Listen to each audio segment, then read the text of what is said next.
प्रिय दोस्तों, आज मैं my struggle for my an education written by Booker T Washington का बाकी का भाग मैं पेश करने जा रहा हूँ। Let's begin. I swept the recreation room 3 times। I swept means मैंने साफ किया यानी झाड़ू लगाया। द रिकेशन रूम, कौन से रिकेशन रूम मीन्स गायन कक्ष। 3 times मैंने 3 बार रिकेशन रूम का सफाई किया, गायन कक्ष का। Then I got a dusting cloth, तब मैंने पाया, डस्टिंग मीन्स कपड़ा, धूल झाड़ने वाला कपड़ा पाया। And I dusted in 4 times, और मैं इससे 4 डस्टेड मीन्स झाड़ा, धूल झाड़ा। इट इसे 4 times 4 bar. All the work would work, all the wood work means जितने भी लकड़ी का कारोबार हुआ होता है कमरे में, अराउंड द वॉल्स, जो दीवार के चारों ओर जितने लकड़ी का काम था। एवरी बेंच, प्रत्येक बेंच को, टेबल एंड डेस्क को। आई वेंट ओवर 4 times, मैंने 4 बार झाड़ता गया। विथ माई डस्टिंग क्लॉथ, अपने में धूल झाड़ने वाले कपड़ा से। बिसाइड, जब तक। एवरी पीस ऑफ फर्नीचर, जब तक लकड़ी का सभी फर्नीचर का टुकड़ा, जितना काम हुआ, had been moved and every closet and corner in the room had been thoroughly cleaned, जब तक मैं झाड़ता रहा, जब तक कि जितने अलमारियाँ, कोने, इन द रूम के कोने, हैड बीन थ्रोट क्लीन, जब तक कि पूरी तरह से साफ नहीं हो गया। I had the feeling that in a large measure my future depend upon the impression I made upon the teacher in the cleaning of that room. मतलब कह रहा है, आई हैड हो चुका था, फीलिंग मुझे महसूस हो चुका था, दैट की इन ए लार्ज मेजर, मिला हुआ, विशाल मिला हुआ, माई फ्यूचर, मेरा भविष्य, डिपेंड, आश्रित है, अपॉन द इम्प्रेशन, उसको प्रभावित करने पर ही आश्रित है। I made upon the teacher in the cleaning of the room. I made upon the teacher, मैंने बनाया उनके सामने, इन द क्लीन, साफ किया, ऑफ दैट रूम, उस रूम की।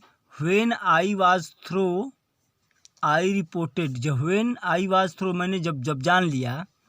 आई रिपोर्टेड, मैंने सूचित किया, टू द हेड मास्टर को।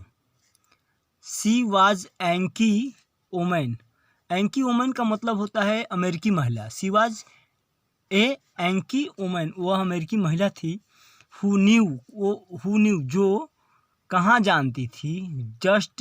Just where to look for dirt, कहाँ गंदगी को देखना चाहिए, इनकी महिला कहाँ जानती थी, अमेरिका की। She went into the room, वह कमरे में गई। एंड इंस्पेक्टेड द फ्लोर, फर्श को निहारा। एंड कॉलसेट, अलमारियों को। देन तब। सी टूक हर हैंड कर्चीफ, देन सी वह, तब वह, टुक मिस लिया, हर अपना, हैंड कर्चीफ मिस रुमाल। एंड रब्ड, घिसा, इट इसे, सारे सामानों को, ऑन द वुड वर्क, सारे लकड़ी के सामानों को घिसा। अबाउट द वॉल्स, माने दीवार पर लगे हुई लकड़ी के सारे सामानों को घिसा अपने हैंड कर्चीफ से, रुमाल से। एंड ओवर द टेबल, और टेबल के ऊपर और बेंच के ऊपर उन्होंने घिसा। When she was unable to find 1 bit of dirt, जब उन्होंने एक भी कण, जब शी वाज अनेबल, वह अयोग्य रही, टू फाइंड, प्राप्त करने में, 1 bit, एक कण भी, गंदगी का एक कण भी प्राप्त करने में असमर्थ रही। ऑन द फ्लोर, दीवार पर, और practical of dust of any of the furniture, माने किसी भी फर्नीचर पर नहीं मिला। शी क्विकली रिमार्क्ड, उन्होंने शीघ्रता से चिन्हित किया। I guesses you will do to enter this instruction.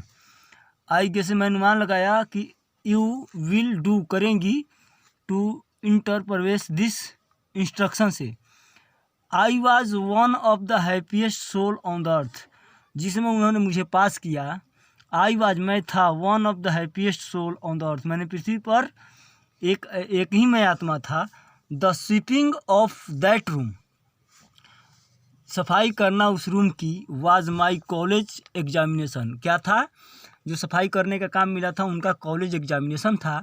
I have passed several examination since then, और इससे पहले मैंने मैंने पास हो चुका था सेवरल एग्जामिनेशन, उस परीक्षा को, सिंस देन तब, चूँकि तब। But I have always felt, मैंने यही महसूस किया हमेशा, दैट कि this was the best one I इवर past, ऐसा मैंने सभी पास होने में से मैंने एक ये किया।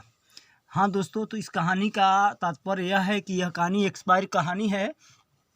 यह कहानी एक शिक्षा पर उद्देश्य पर आधारित है कि एक शिक्षा पाने के लिए राइटर महोदय ने क्या क्या नहीं किया। उनकी माँ का तबीयत खराब था, फिर भी वो जाने के लिए इच्छुक हुए हेम्पटन में। And Hampton Narwal agriculture institute जब उन्होंने पहुंचा, बड़े परेशानियों के साथ अंडर साइड वाल्क में सो करके, जहाज़ पर काम करके, कम भोजन पर खर्चा करके हेम्पटन जब पहुंचे, तो उनको ये लगा कि मेरा जीवन यहाँ पर नया जीवन मिला। बट वहाँ पर लेडी एंकी महिला जो थी, वह इनके प्रभाव से प्रभावी नहीं हुई, इसलिए इनको परीक्षा एग्ज़ाम के बदले में उन्होंने एजुकेशन रूम की सफाई करने के लिए कहा। इन्होंने बड़ी मेहनत से डस्ट वाले, धूल वाले कपड़े से डेस्क, मेज, कोलसेट एंड दीवार के चारों तरफ लकड़ी के वुड वर्क सफाई किया, और करके उन्होंने चिन्हित किया, अपने आप को चिन्हित करवाया कि मैं योग्य हूँ। और उस एग्जामिनेशन को पास करने के बाद जब उन्होंने एडमिशन लिया, तो उनको यह लगा कि वन ऑफ द